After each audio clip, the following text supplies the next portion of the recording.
એ વાત સાચી છે કે ગુજરાતમાં ભૂતકાળમાં બધા મુખ્યમંત્રીઓ ડાંગ જેટલી વખત ગયા હશે એના કરતા વધારે વખત હું ગયો છું. કોઈને પ્રશ્ન પૂછે સ્વાભાવિક છે, જે કામ કરે ને એને સમયનો પ્રશ્ન જ નથી હોતો,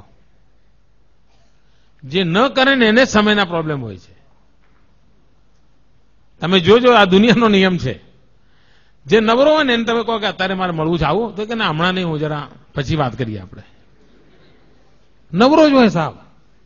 અને જે કામ કરવું હોય કે એમ કરો ને ભાઈ, તમે જો 9 વાગે આવી જાઓ તો 9 ને 9 ની 5 ની વચ્ચે આપણે એડજસ્ટ કરી લઈશું, બેસી લઈશું, તમે આવી જજો ને. ખરેખર જે કામ કરનારો માણસ હોય છે એને સમયની ક્યારેય ખોટ પડતી નથી.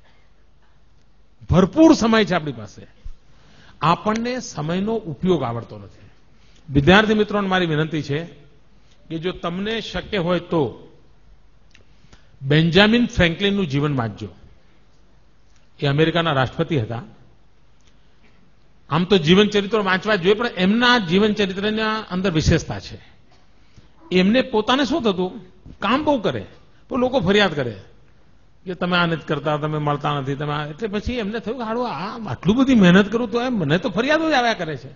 એટલે એમણે અભ્યાસ ચાલુ કર્યો પોતાનો અને એક ડાયરી બનાવી અને એમાં એમણે લખ્યું ભાઈ કરવા જેવા કામો કેટલા કર્યા, ન કરવા જેવા કામો કેટલા કર્યા, ન કરું તો ચાલે એવા કામ કેટલા કર્યા, કરીએ તો એ ઠીક ને ના કરીએ તો ઠીક એવા કામ કેટલા કર્યા. અને પછી ટીકમાર્ક કરવા મળ્યા. સોમવારે જેટલા કામ કર્યા બધું ટીકમાર્ક કરે.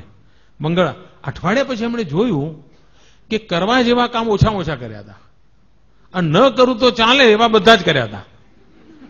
કા આપણને જ ખબર નથી હોતી કે હું આ ન કરું તો ચાલે ભાઈ પછી કરી જવાય તો ને, પણ આપણે નક્કી નથી કરતા, પ્રાયોરિટી નક્કી નથી કરતા.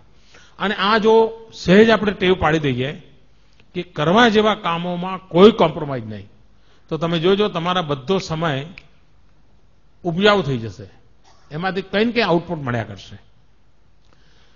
બીજું, કેટલાક લોકો એમ કહે છે ખૂબ કામ કર્યું એટલે થાક લાગ્યો. આ ખોટી વાત છે. ખૂબ કામ કરો એટલે થાક જ ના લાગે. ખૂબ કામ કરો એટલે સંતોષ થાય. તમને સાહેબે હોમવર્ક આપ્યું હોય, વધારે આપ્યું હોય, પણ જો પૂરું કરો એટલે કેવું હાશ એવું થાય છે કે નહીં? આ સત્ય છે. અને બાકી હોય તો મમ્મી હું દૂધ લેવા નહીં જાઉં, મારું લેસન બાકી છે.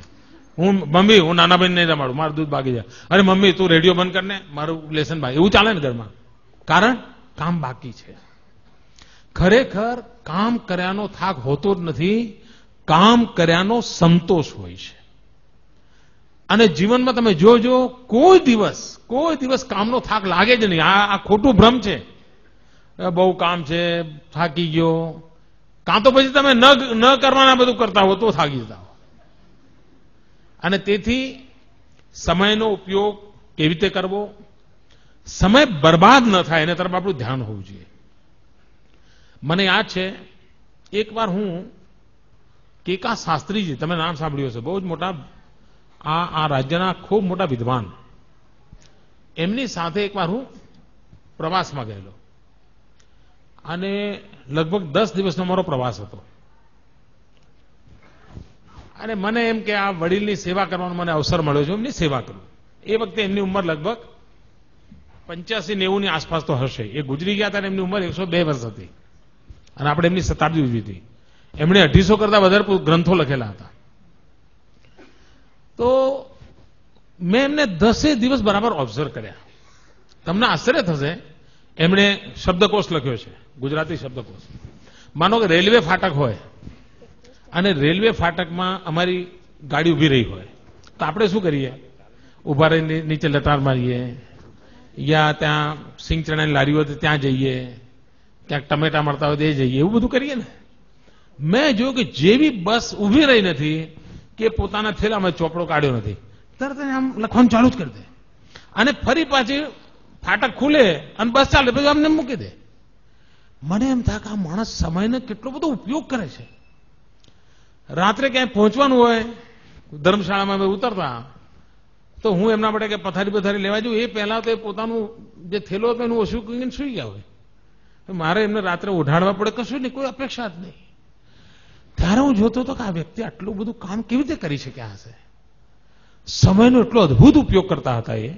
મેં એટલા આમ, અને મારી કાંઈથી મેં જોયું છે ને અને મને તાજુબ હતું અને એમના જીવનક્રમની અંદર પૂજાપાઠ, લેખન, વાંચન આ ચીજમાં કોઈ 1 મિનિટનો ફરક નહોતો પડતો.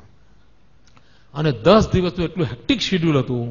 એ ઘરે રહીને જેટલા કામ પૂરા કરતા હતા એટલા જ કામ એમણે પ્રવાસમાં પણ પૂરા કર્યા.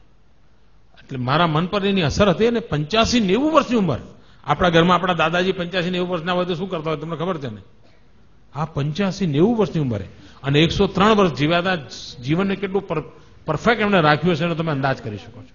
તો સમયનો સદુપયોગ આ મંત્ર લઈને જો ચાલીએ, કરવા જેવા કામોને પૂરા કરવાનો આગ્રહ રાખીએ, કામમાં આનંદનો ભાવ અનુભવીએ તો આપણને ચોક્કસ પરિણામ મળે.